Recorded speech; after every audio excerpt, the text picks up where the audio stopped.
Unite and Win, episode 7. This week I sat down with Ashley Dawn, aka Viking Ashley on Instagram. Good friend of mine who tattoos in Oklahoma City. And we sat and talked tats, her career and the duration of that, and everything in between. Without further ado, this is the Viking Ashley interview.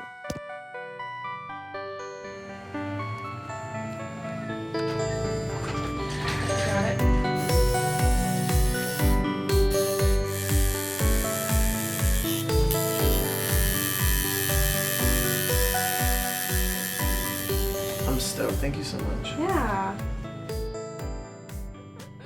So you're originally from Oklahoma City specifically? No, I'm from Enid, Oklahoma, so it's like an hour and a half north of here. I was born and raised there. My parents still live there. How do you spell it? E-N-I-D, so Enid. Enid. What is it, Enid? It's a town where you're from. Yeah, that's it. That's it. Like, I can't tell you much history on it. There's a rumor around town that it got its name from when the settlers rolled in. Like, there was a sign, a diner sign, that was, like, flipped backwards. So instead of dine, they read Enid. But that just sounds like some bullshit, because if you're settling...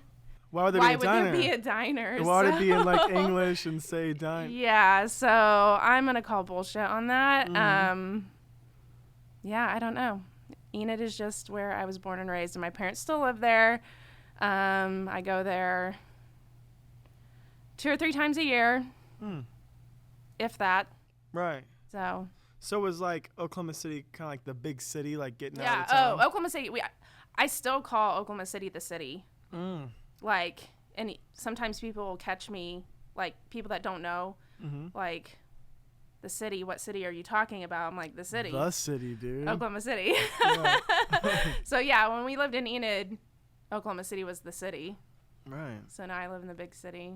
How old were you when you came to the big city? I came here for college, so... Oh, graphic design, right? Yeah, graphic design. I was going to UCO in Edmond.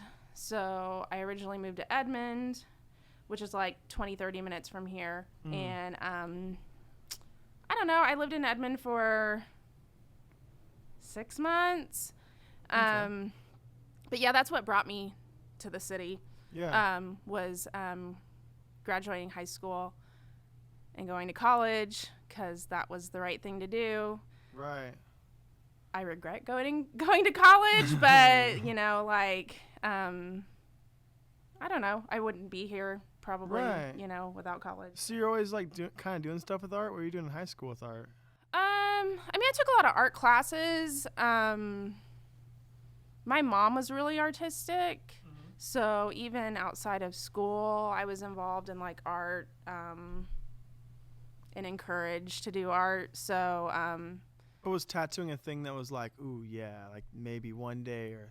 No, tattooing was illegal in Yeah. Oklahoma. So until I got my first tattoo, the only thing I knew about tattoos was that my cool uncle had one. Sick. And I wanted one. Yeah. And that was it. So, yeah, he had a tattoo on his arm.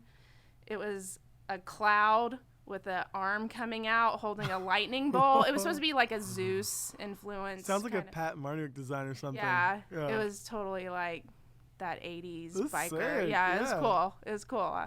Like, I liked it a lot. But again, that was like my earliest memory of tattoos. So then, like, when you acquired your first tattoo, did you get it in town, like, or you traveled, like, going on a journey, going out of state? Me and a couple friends made the decision to go to Kansas and get a tattoo. There was a local guy in Enid doing tattoos out of his house, but we all decided to go to a real shop and experience that. Right. Because I'd never experienced that, so... And it seemed like the right thing to do, you know? Yeah, and, like, it was a road trip, you know? We saw it as, like... Yeah. You know. And you were 18? How old were you when this happened? 18, yeah. 18? Mm-hmm. Sick. Yeah. What'd you get? We all got matching tattoos. Me and 2 friends, and they were just spades. Sick. Like, on fire. Fuck, yeah. It had no meaning whatsoever. It was just Cool. this is what we're getting. And I'm like, well, I don't know what I want, so let's just do that. Like, we'll all get matching. Was it like on the wall or something, or how did you come up with that? No, it was kind of like the people I was going with, like, it was their idea, and I was just like, I want to get a tattoo. I don't know what I want, but I want to experience what it is to get a tattoo. Like, let's make it a BFF thing. Okay, all matching. Yeah. Yeah. So it was kind of like they picked the design, and I was just like, sounds In good. it. Yeah. I'm gonna scoot this little thing down a little bit for you. Oh. Go like right there. That should be better. Yeah, that's cool. So you got tattooed, and did that give you kind of like a foresight of like, oh, I could do this, or this is like, see what's happening? Not, I would say not yet. I definitely was like, I want more. And the first place we went to, like, we had picked an original tattoo shop to go to, and when we got into town, we went to Wichita. They were closed on Mondays, and so we had to find a different shop to go to. But so the shop we ended up going to, like, was just a random shop, you know. Right. But then we went again, you know, we started getting more tattoos, and we did more research about who we wanted to go to. And at that point, I started becoming friends with the people that were tattooing me. Okay. And so that kind of was what got me into, like, I like this. I like In these those circles a people. little bit. Yeah, like, I like the art on the wall. Like, I was attracted to a certain style, but I didn't know what that style was called at the time. I just knew that when I, like, looked at flash on the wall, I knew what I liked and what I didn't like. And so, yeah, we just started going on a regular basis to the same place and the same people. And that's where I started to think, this is what I want to do. I want to be in this environment, you know, like, I like these people. I've never met people like this, like, especially in Enid, like, you know, that's where I started to think, this is something different, and I like it. Was the graphic arts like something that you wanted to do, or is it that was a commercial route what you could do with Right, art? exactly. That was the option. Yes. Like, so other than being like an art teacher, like, I didn't know what I was supposed to do with art, So, like, you know? tattooing's a new plan B. Like, I can't sell my art. Yeah. I could draw. Yeah. I'll tat. Yeah, exactly. So graphic design just was like this, it's a college degree. So I'm going to go get this college degree. And this came in handy. You use Photoshop and know how to do Yeah. stuff a little bit. Yeah, I mean, one of my favorite things to design, at least then, I really don't do a lot of graphic design now, was business cards. Okay. I was, like, obsessed with business cards and business card layout, typography. So I really enjoyed doing business cards. And so I'd get little gigs on the side. Like, It's funny that it came like back around with like signs and stuff like that.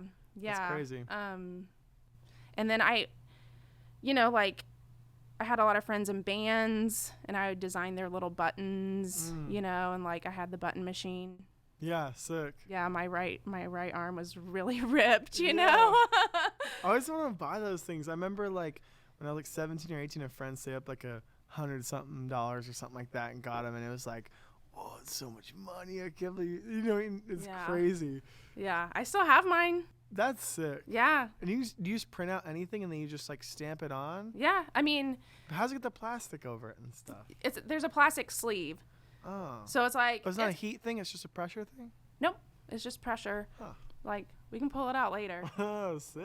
Yeah. No, but, like, me and my friends, we would just, like, get images out of magazines Yeah. and, like, That's cool. make. My I remember sister one of used to my do that. favorite buttons, and I Uh-huh. still have it somewhere. One of my friends made it. Well, we had made it, but it's like just an image of Arby's curly fries. Sick. Yeah. Yeah. My sister used to get like cut out the magazines, do little collages and glue them on paper, and that kind of reminds me of that, but with buttons, you know, Right. Weird little buttons, just like a little face on a button or something. Yeah. Yeah. That's cool. So that was fun. Yeah. That's crazy. So then were you like, so you showed me your, what was the name of that? What's the name of that website? Tattoo-doodles. Tattoo-doodles. So like that stuff that you were drawing and submitting to that, was that stuff that you were bringing into the shop? Like, hey, check it out. Yeah, well, so I got to learn how to tattoo, like Instagram, Facebook wasn't around. Right. And Just Tattoo-doodles. Google, yeah, Google really wasn't around either. The internet was a thing, but it was more just for emailing and blogs. Right. There was like blogs and stuff like that. And there was this website called Tattoo-doodles. It's still around. And it was kind of like Tattoo Johnny's, where you could go on there and search an image, and it would give you a thumbnail, and then you could purchase the image, and you'd have like a high quality image to like make a line drawing off of and tattoo. Right. And so if you submitted images to the website, because you had to pay a monthly subscription or buy the images, either way. But if you submitted images to the website, they basically gave you like credit, Right. you know, like a free membership or whatever. And so the images I submitted, I mean, that was like well within my first, I would say, 4 to 6 months. Was there like of a tattooing. quality review, or can you just submit anything? You can submit anything. Yeah. Like, I mean, get on there and look at some of Yeah. them. But I mean, really, some of the images on there were good for what we had access to at the time. So like, I just submitted some like images out of my sketchbook, some images that I had tattooed, you know, like that was back before I would do a tattoo, like I would like have a sketch, a line drawing, and I would do a full on color study and stuff. like with Prismacolor, you know. Right. And so I just submitted stuff that I had already had sitting around, and I don't know, I got like a free 6-year Right. like membership or something, and yeah, Crazy.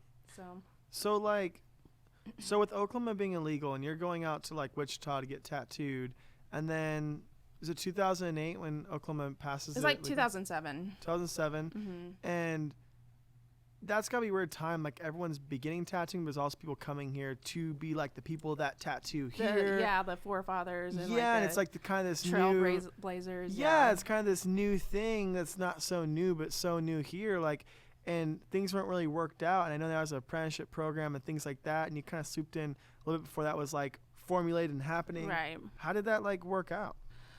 Well, I got lucky in basically whenever they passed the law that tattooing would be legal, they still didn't know what the rules and regulations were really going to be. They had this grace period where, you know, if you could submit so many hours of tattooing,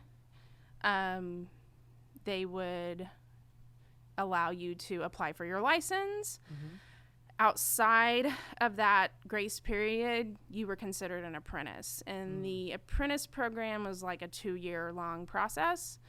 I got lucky enough to get into a shop in the beginning, within that grace period, submit my hours. I did not have a proper apprenticeship. Right. I mean, the people who were teaching me didn't necessarily have a proper apprenticeship, whatever, you know, you think that is. You know, we were all learning together, Right. which was kind of nice. Like, I feel like tattooing in Oklahoma, we were all learning together, so we were all kind of helping each other out. Like, we weren't like against each other. We were like wanting everyone to, you know, just get Right. going. So I was able to submit my hours, And so how do they like depict the hours? They're just like, that looks like an hour tattoo. That looks like a 2-hour tattoo. basically you have people who know nothing about tattooing Right. saying yay or nay. And to submit your hours, you would just take pictures of the tattoos you've done, and they would look at these pictures and be like, oh, well, this looks like it took a couple hours. This looks like it took 10 hours, you know? So it was just this weird process to where, you know, if I did a tattoo the size of a quarter, I would make sure I zoomed in on that picture to like kind of like cup. Yeah, That's like a coaster right there. You know, like, because they don't know where the tattoo's at. They don't know really how big it is. I mean, you're supposed to write on the back side of the card, you know, like, right, or the picture, like, you know, this tattoo is this many inches by this many inches. But I think when they see a picture and it's like taking up the whole, they're like, oh, it's a few hours right there. Yeah, but I mean, they don't know. Right. Like, I still am like, I mean. So do you know anything about if that process has been like refined better or better for Well, that worse? process doesn't exist anymore. Really? Because that was just that grace period. What's it like now? Now you have to go through the apprenticeship program, or you have to. What does the program entail? It is. It's like a tattoo school? No, it's you have to have a person teaching you that's been tattooing in Oklahoma for at least 5 years. Okay.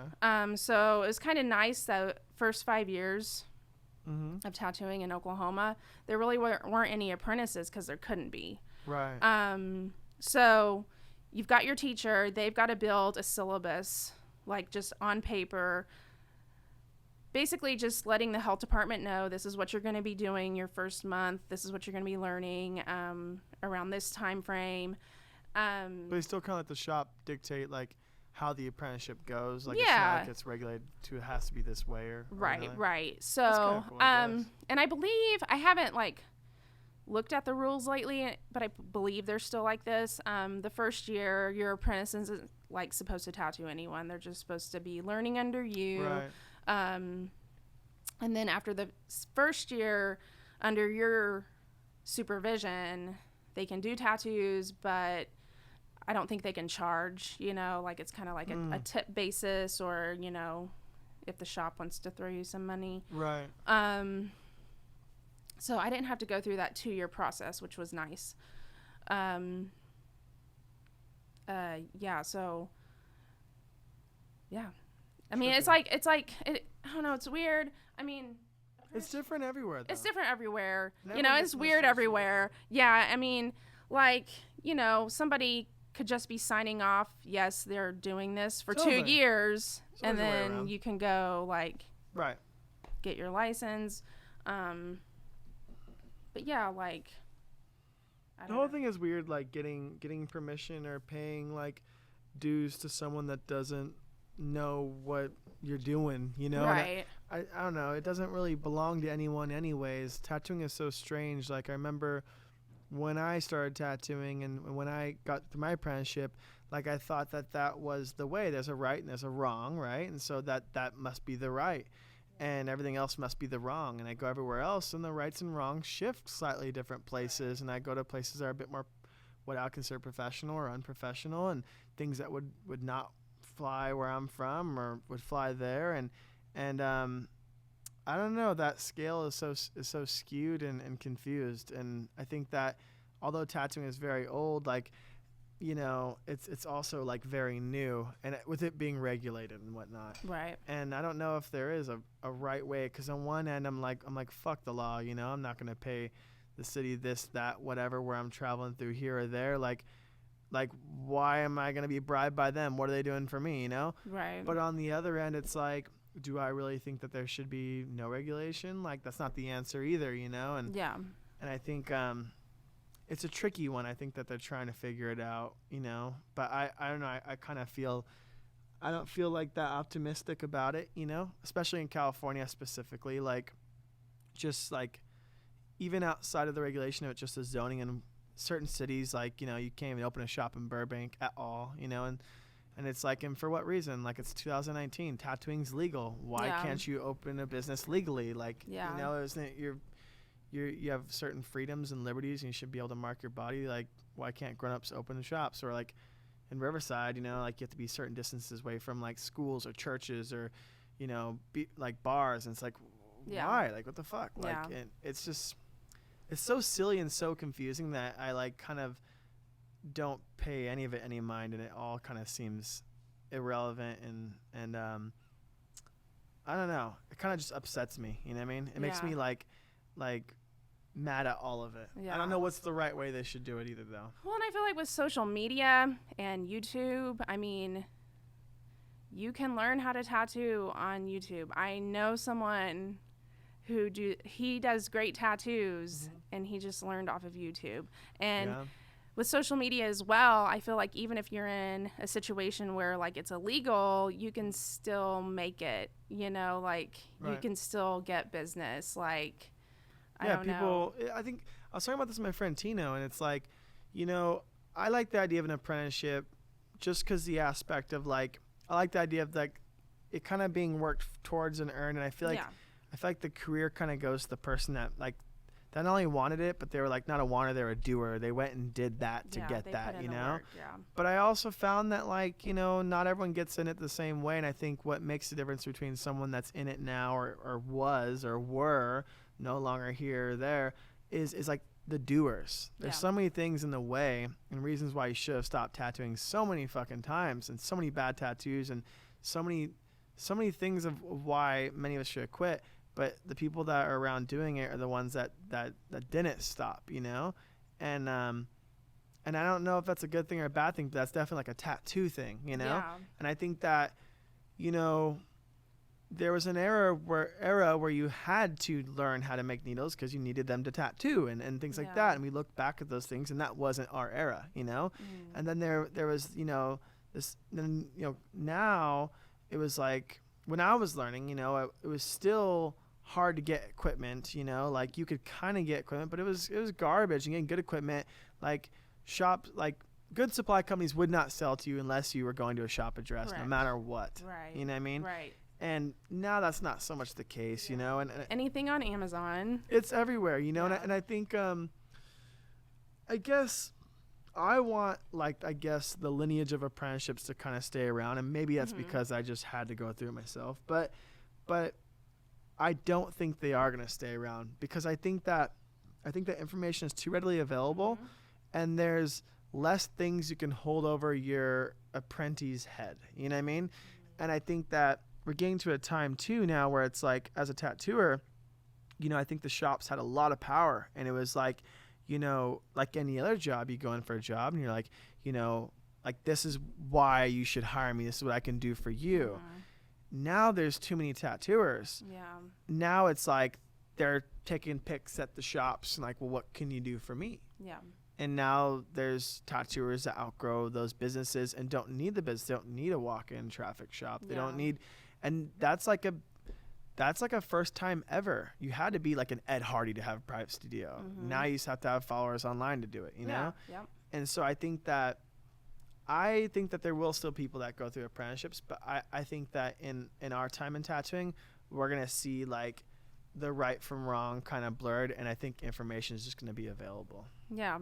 I mean, because there are tattoo schools now, you know, like, I mean.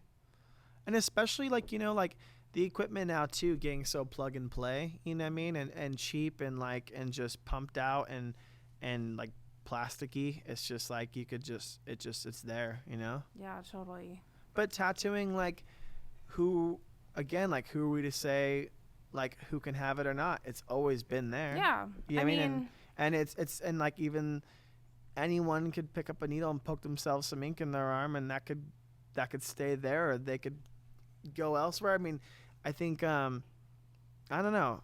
I think there is a right and a wrong, but I mean, I the one thing I've learned from doing this podcast and talking to my friends is that, you know, not too many of my friends have done it what I would consider the right way. You know, they've just like done it their way and made way to make it happen, I guess. You know. Yeah, and I mean, if they're getting business and people want to pay them or whatever, then I mean, that's the freedom of America. And like, I mean, if somebody wants to get tattooed by them, then let them. Yeah. And they'll either go back or they won't.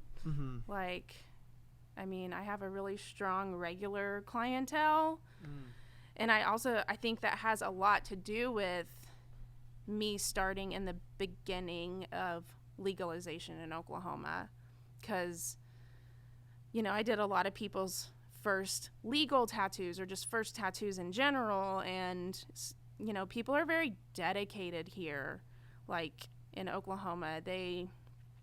They're very like customer service orientated. You know, they want to be treated right, which is important. You know, they don't care if you're a big name. Right. So, you know, I have a strong regular clientele. You know, I tattoo the same people over and over again, and whenever I say something about, oh, this guest artist is coming into town, you should go get tattooed by them, they don't care. You know, not they don't care in a bad way.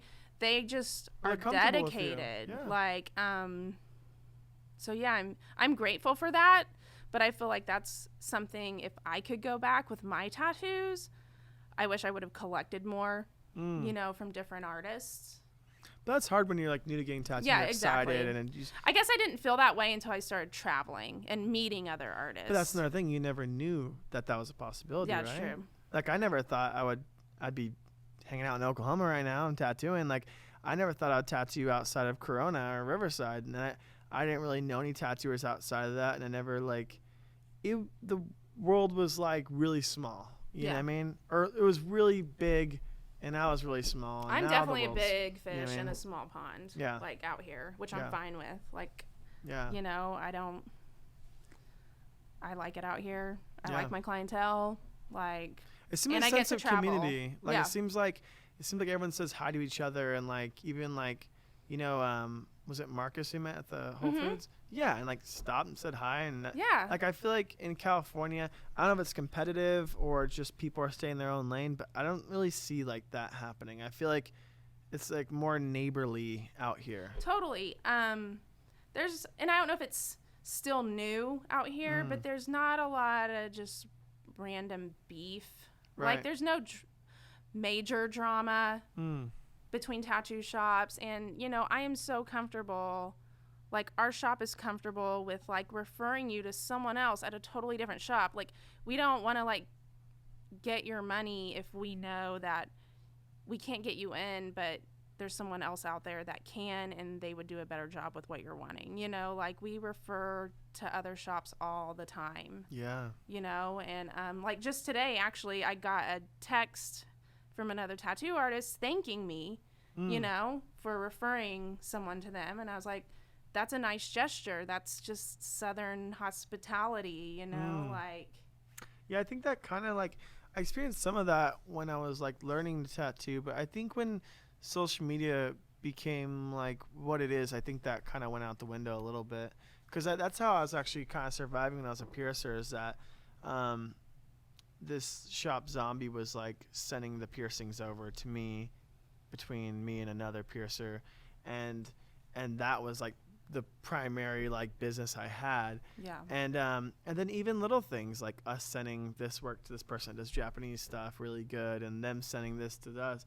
And I think that when it got really saturated, I think people couldn't afford to do that anymore. I don't know what happened, but I feel like that kind of stopped happening. At least I stopped taking note of it, you know? Yeah.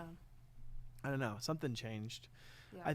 I mean, also like with that, like, do you guys have like tons of tattooers here in Oklahoma? Is it like, what's it like with that? How many shops are out here and stuff? I honestly can't tell you how many shops are out here. I know the shops I refer people to, and to me, I mean, that's all that matters. Right. If you're a good shop, you're gonna make it. If you're not, I mean, I don't care. But is there a lot like coming and going and stuff? In the beginning, yeah, for sure. You know, like, It's with any like new thing. yeah, right? exactly. But now I feel like if there's a new shop opening, it's because someone who is already, you know, at a shop doing well branches off and does their own thing. You know, I don't think there's a lot of like out of towners coming in and opening shops like there was in the beginning. Right. But yeah, I mean, I don't pay attention to how many shops are out here, new shops, really, unless it's like a friend or someone I know that's opening a new shop. I just know who I like to refer people to, and, you know, that's all I care about, really. Like, so like to draw back, like, so you get in and you're like tattooing, and you're like kind of doing what you kind of can in your abilities, walking in the door, some friends, things like that. Like, where are you at? What shop? How did that work out? Like, how long were you there, and where did you go from there? So in the beginning, like before tattooing was even legal, one of my good friends was tattooing out of his house, and I'd go hang out with him. And he tattooed me a couple times, and I was also getting tattooed in Kansas and getting to know my tattoo artist in Kansas. And my tattoo artist in Kansas, his name is Dennis McPhail. He's at Artist at Large in Wichita. And, you know, I became great friends with him. And I was a regular customer. Like, I would get a summer job just to pay for tattoos. And, you know, I was going on a regular basis. And I think he realized, like, I was serious about wanting to tattoo. Like, I would ask questions. And, you know, he realized I could draw. You know, I had some artistic ability. And so initially he kind of offered, if I was willing to move to Wichita, that he would apprentice me. Right. And, you know, 12 years ago, Wichita wasn't, like, really where I wanted to be. But around that time, they legalized tattooing here. And so, like... kind of didn't really have to go there anymore. Yeah, no. Well, I mean, and I still do. I mean, I still have. But, like, so I started tattooing here. And, or I started hanging out with, you know, my friend that was tattooing out of his house. And then when they legalized it, he got a job at a tattoo shop, and he was just kind of like, hey, just come with me. I'll get you in, you know, like, I'll make sure, like, you know, you get to hang out, you know, whatever that means, like if you apprentice or whatever. So there was a shop that opened up called Sub Q.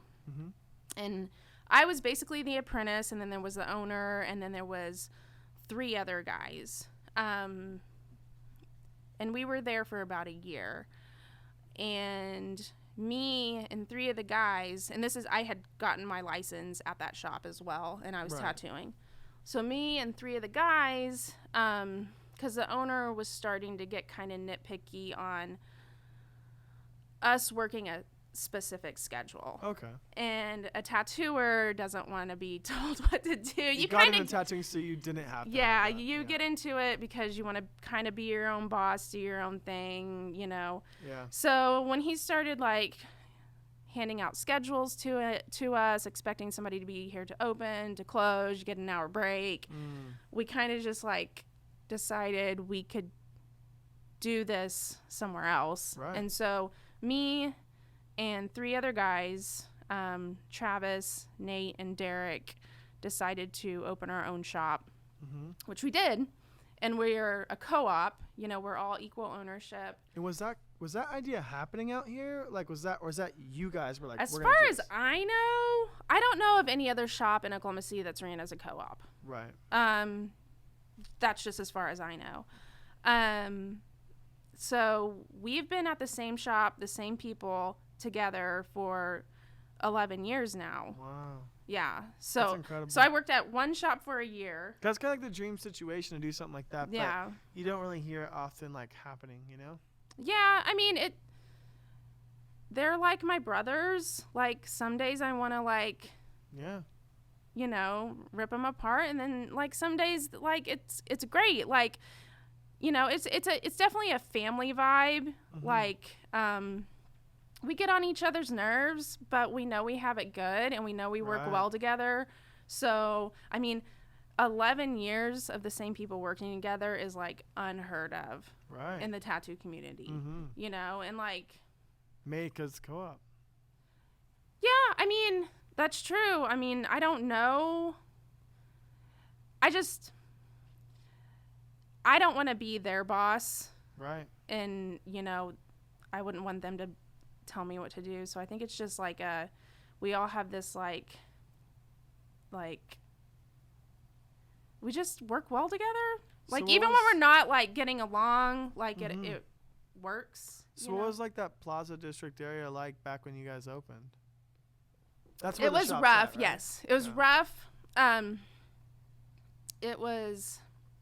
There was only a couple, like... now it's kind of like a hip location. It's very hip. It's very popular. Like a kind of corner spot right there, too. It's a cool building. I couldn't imagine anything other than what it is right now. And that's kind of like, we picked the area knowing that area had potential. Oh shit. Yeah. But if you would have like shown me how big and popular, I would have never believed it, like that it would have gotten to where it is now. Like in the beginning it was just us, like a couple other stores. One of them is still there, DNA Gallery. They were open whenever we were opening. Okay. And then there's another store called Bad Granny's, which is like a vintage, I don't know, like I don't want to call it a junk store. It's just like a vintage, like little co-op store. Like there's little booths in there, antiques and stuff. But other than that, there was a lot of little local neighborhood businesses. That's cool. And it's cool that it's grown to what it is now, but I miss those old businesses. They kind of got gentrified out. There was a dollar store down there called the Plaza Dollar Store, and it was just like they had the most random items in there. It didn't matter what you needed. Like they had it. Right. And just a little general store. Yeah, just a little general store. I don't know, like it was like scarier back then. You know, there was a lot more prostitution and I would say like, you know, drug usage on the streets and stuff. But so now it's like clean and popular. And were you getting walk-ins and stuff, or was this like clientele based when you opened that area? No, we were getting walk-ins because we were like, oh, a tattoo shop opened in the neighborhood, you know? And it was still new, so it was like, yeah, there was still room for that. Yeah, totally. Because that was only, when we opened down there, tattooing had only been legal for like 2 years at that point, so it was still very new. Now we still get walk-ins, but it's like, parking is very limited down there. So for a person to walk in, they've got to find a parking spot. Well, if they don't find a parking spot and they don't necessarily specifically want to come to our shop, they're just like have some money in their pocket, want to get a tattoo, well then they're just going to drive on to the next shop, I feel like. But at this point we all have a built up clientele to where we're staying pretty busy with our clientele. Right. I mean, walk-ins still happen down there. Yeah. It's just, I miss the old plaza. Right. Like I really do. But when you're at the old plaza, you're probably wanting it to be what it is now. Yeah, exactly. Yeah, that's crazy. I mean, we just like knew it was going to blow up any day, and it just seemed like overnight it was crazy, like down there. So that's crazy. So were you, so you and Tanner are painting signs together and doing all kinds of cool stuff. You were like pinstriping and messing with signs before. How did you get into that whole thing? Were you painting the shop back then too, like your shop and stuff? No, I honestly, I dabbled in sign painting a little bit, but it was like not really what I wanted to do. I was more like, back when I started getting tattoos, like that whole hot rod rockabilly crowd was like what I was involved in, and so I was more into like, I want to learn how to pinstripe, but with pinstriping, like sign painting kind of goes alongside with it. So I had done a little bit of sign painting, like wood cutout stuff. I knew a little bit. Shop, some, like, I seen like a board of the restroom and some stuff here and there. Yeah, there's some old stuff in the shop. Yes, it's cool to see that growth though. It's so and you know, I help Tanner with sign jobs when I can, and I like sign painting, but I love tattooing. Right. You know, I just don't do sign painting enough to be great at it, you know, but I do tattooing full time, and that's what I love to do. You guys are such a power couple though. Well, thanks. I think it's sick. You and Yessie are a power couple. Yeah, we are. On the road with Randall. Yeah. A little powerful little bus family. Little rambling gypsies. No, yeah, I'm lucky because, I mean, being a tattooer and being in a relationship is hard. Like, it's really hard. So it's nice because before Tanner, I really wasn't traveling for tattooing, because it's kind of hard to, like, I'm a homebody. It's kind of hard to leave home behind. Right. And then I've also been in a situation where my significant other was the one traveling, and you get animosity that I've got to stay home and work my 9 to 5 mall job or whatever. So I'm lucky that we're both self-employed. Sign painting goes alongside with tattooing. Yeah. Like whether you're painting a tattoo shop or you're painting shops or signs for a shop. Especially with like him painting so many tattoo related things, he's very much in that world, so they're very much connected, you know? Yeah. So when we travel and like do a convention, you know, I'm slinging tattoos, he's slinging his signs. Yeah. You know, we, you know, both do well. So yeah, it'd be a lot harder to travel if we weren't able to just go together. And you both are like always on working on something, you know what I mean? Yeah. Like we're actually really bad about traveling that's not work. Like we need to learn how to take more trips that are straight up vacation, or just legitimately take days off. Yeah. You know, we try to set aside Sundays as being our day off, but you know, that definitely doesn't always happen. Like sometimes a client will sweet talk me into, or it's, I mean, it's just like, it's hard because work is my sanity, you know, like work is what keeps my mind focused. And so it's hard for me to not go to work because I like my job. Yeah. And I think, but it's also it's also like accessible too. Like this town's so easy to get around. You can just drive shop in 10 minutes and like, and it's kind of an easy place to kind of do that, you know? Yeah. Like in California, you can't really get anywhere in 10 minutes. Yeah, no, Oklahoma City's really spread out, but there's not a traffic issue. Like even Tanner was saying like, oh, we don't really go to that area of town. It was like 9 minutes away in the car. Yeah, no, like, I mean, it's just like any other town. I mean, you just kind of stay in you find your little hood, your little niche, go to your stores, your coffee shops. The only thing I don't like about Oklahoma City is you kind of do have to have a car because the transportation system out here is just not good. Like you do need to have a vehicle, like unless you are like a lucky person who is like living close to your work, but then you've also got to think, well, the grocery store is this far away, you know, so like we don't have those like little neighborhood pockets where like there's a grocery store, there's a bar, there's where you work, like all in that like same like. But then that kind of sucks because you never leave that little same thing. Yeah, but I kind of have a problem with that. Like homebody. I am. Like I really am. Like I mean, I love and I hate that. I want the idea of being able to like have everything right there, but I also would feel like oh man, I really haven't left this. I feel kind of trapped, you know? We travel a lot. So I feel like it's nice to come home and have your regular spots to go to. Like if we didn't travel like we did, then I can't say it would still be that way, you know? But we travel a lot, and when we go to other cities, we make sure we experience that city, you know, like, and I've lived in Oklahoma my whole life, so I just feel like, you know, I know what I like here, and I know where I like to go, but then when we go to another city, we just make sure we do as much as we can in that city. Are you guys like taking the road a little easier this year than last? You guys were like doing a convention every month, it seemed like.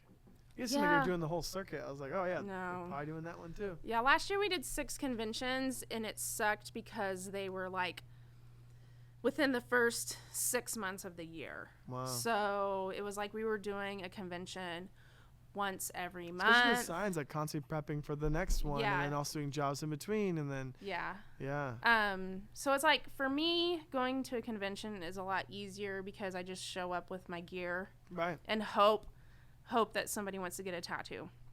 But with Tanner, he's got to have inventory, so he's spending time making inventory for the convention along with doing the jobs he has scheduled here. Yeah, it's nonstop. So conventions are definitely harder for him than they are for me.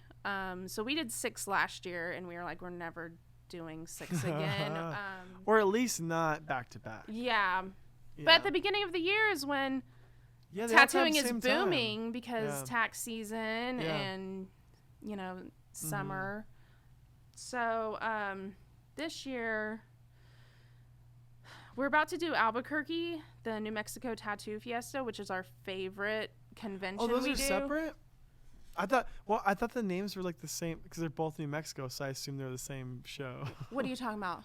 Albuquerque and the Tattoo Fiesta are different ones? No. Oh, okay. The New Mexico Tattoo Okay. Fiesta is the same in one. Albuquerque. Okay, cool. Yes. All right. So that's our favorite convention, and that's coming up. So that'll be the third convention we've done this year so far, and we don't have anything booked after that. We want to do one more, but we just don't know what we want to do. I'm thinking to change it up, do something somewhere else. It'll have to be changing it up because we've already done Kansas City. That's one of our regular conventions, and we've already done Laredo. Sure, running out of the other ones, yeah. Yeah. So I don't know what we're going to do.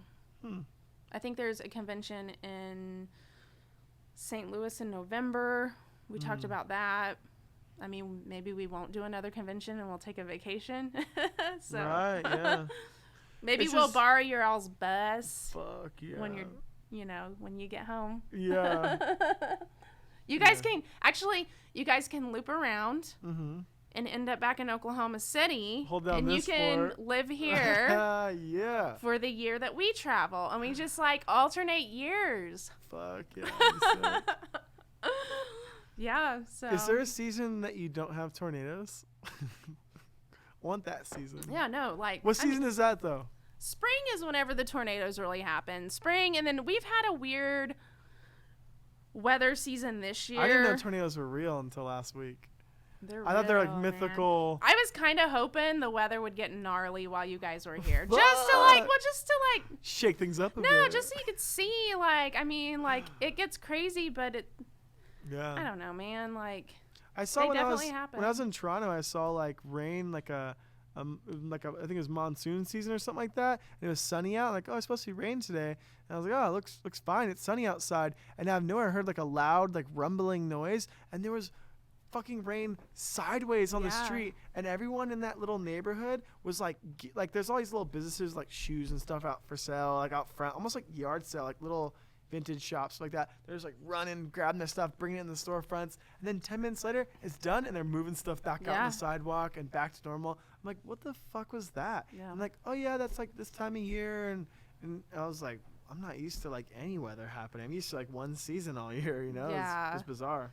I mean, I like having seasons. I wish, Oklahoma, spring. I like the and- idea of them. I still want them to last as long as they do. Yeah. Well, spring and fall, they're not that long in Oklahoma. Summer's really long, and then winter's kind of weird. We'll get a couple really bad ice storms, but snow What's is an ice storm? it's when it rains and then it freezes, Oh, okay. or it freezing rain, Huh. But fluffy snow Really? doesn't happen a whole lot here. We'll get a couple good snows, but then the next day it'll be in the 50s and melt, But that's cool so- because just enough for it to look pretty and then not be inconvenienced by its existence. Right, Yeah. right. So I like the idea of snow. I just don't want to deal with snow. Right. Yeah. Yeah. In Yucaipa, it would get snow once a year, and it would because it's right by Big Bear in the mountains, and it would line the bushes and stuff, and it would melt by noon. But it was something that every year progressively, it wasn't happening anymore. You have to drive a little farther up the hill in Yucaipa to kind of see it every year, But the second year I had the shop, 2015, I experienced a little bit of it. Me and Anthony drove a few blocks up, and we played in the snow, and I threw a snowball at his face, and he got one right back on my face pretty good too. Yeah. But yeah, I don't know. I think it's kind of a neat novelty, But I Yeah. don't want to be snowed in. I love being snowed in. Really? The few times it does happen, I love it. You've been snowed in here in Oklahoma. Yeah. I mean, there's been a few. What's snowed in? Well, Legitimately snowed in, or just when the roads are bad. I mean, Okay. definitely when the roads are bad. because everything's icy and stuff. Right? Yeah, I mean, the snow doesn't get so high that we can't open our doors or Okay, anything. yeah. But because we're not used to that kind of weather, it doesn't take a lot for them to cancel school. So I've seen like in Massachusetts, like it's like people jumping out their windows. Oh into, yeah, it like, doesn't get like that. Yeah, but wild. it's like, you know, the roads do get bad out here because like it'll rain, it'll freeze, and then it's just a sheet of ice. Right. You know, but I love being snowed in just because I like being out. No, I feel like so I don't know. Yeah. But I'd get sick of it, you know, after we had a bunch of rain recently, like a bunch of rain to where like we kind of just came right afterwards, right? Yes. Yeah. And I was like, oh, all this rain is so awesome. Like it was raining so heavy, and we live in our place has a flat top roof. Oh. And so it'll sprinkle outside and it sounds like it's like pouring. But do you like that, or is it not? Well, it was cool like the first day, but when it was like pouring down rain, cave in? What's like happening? we couldn't even listen to the TV. Seriously? Like it was so loud in here. And I was like, I loved the rain until like day 4 came around, like 3 or 4, and I was like, I can't do this anymore. Like I don't like the rain anymore. But now that it's been hot for a few days, I'm like, I could use some rain. Yeah, I don't mind the heat so much. Just the humidity's rough on me out here. Yeah, the humidity's been bad, but it's been all that rain. Yeah, that's one of the cool thing about the bus, like, is the sound of the rain on the roof of the bus. Because when we're back at the apartment, we're like, yes, he's like, open the window, like I want to hear it, and he, I can kind of hear it. You know? Yeah. The bus, it's like it's pretty cool. Here, it's super loud. Yeah. Super duper loud, but I like it. I like that sound. Yeah, let's wrap it up. We're talking about weather. We're tired. I know. Are you? I'm like, I mean, I'll talk about it, but I mean, I feel like it's boring. Yeah. But I this mean, week has been so awesome. Yeah, it's been good. Like, I'm glad you guys are here. I really feel like I abused our friendship. Why? Because you're just like too good to us while we're out here. And see, I feel like I'm not doing anything. Seriously? I don't feel like I'm like doing anything. I mean, I still went to work. I still did my stuff. You guys showed us some good food in our own city, kind of, you know? Like, I mean... weird vegan plant foods. Well, no. The thing is, I'd been wanting to eat that for a while, and then I was like, this is the time. Yeah. Because we're hanging out with some vegans. Yeah, we ate like more vegan meat this week than ever. Like, so you don't normally eat vegan meat much at all? Well, we do. We go through phases. We go through we'll do like a week where we eat like what people think vegans eat like, and we're just eating broccoli and cauliflower every night, and just like, and we're just like eating vegetables, and then we go through like, oh, I want pizza, I want grilled cheese, I want this, and we're getting vegans versions of this and that and the other. But it was like fucking cool. Those like Beyond sausages on the grill were so cool. Yeah, that was like really the coolest good. Thing tonight. And I will buy those again for They're sure. rad, right? But what's funny is before you guys came into town, I was eating like super healthy. Like other than traveling, when we're at home, I tend to eat on the healthier side. So I was eating like pretty healthy, and so this vegan food, which has been junk food to me for sure. And like my guts are feeling it, like for sure. But yeah, like it's been a treat because it's like, even though it's vegan, it's still been like, oh my God, I haven't had this kind of like food in a while. Right. You know, still like hitting that. Yeah, I think like the cool thing is with the bus thing is like we have our kitchen in there, so we've been eating healthier on the road than when we were stationary at home. Yeah, I love because we had our home. conveniences, and I was getting in the route of eating out so much, and then now we've just been like kind of cooking in the bus every day, you know? Yeah. It's been nice. Yeah. Oxford. He's the cutest dog in the whole world. I love him so much. It's funny because, I mean, and this isn't, he has a routine, you know, like, and so you can tell, like, he's a little thrown off because his routine's been thrown off. Like, he seems like more adept with Randall than he was with Miller, though. He seems like, Randall does his own thing, I think. Well, and Miller is his speed. Yeah. Like, that's how, when Oxford is around a dog that's like his size and his speed, I mean, they'll go at it all day. And Miller's like a puppy. Right. But like around, if the other dog is chill, then he's just chill, you know? Also, I love affinity for him, like all the Spuds MacKenzie stuff and like him. Well, on I your grew up with a banner and Spuds. just- I'm old enough. I grew up with a Spuds MacKenzie poster on my wall growing up Yeah. as a kid, and so I've That's always funny. been infatuated with bull terriers. So you think it came from that? Just the Oh, marketing? totally. Like, I mean, I had a Weimaraner, Mhm. but do you remember on Sesame Street there was the Weimaraner that would count the blue balls? Do you remember that? I don't know. The William Wegman Weimaraner. And that's why I always wanted a Weimaraner. Huh. Yeah. So it's like I have these like early memories of dogs and they stick and I have to own that dog. I love that. Yeah.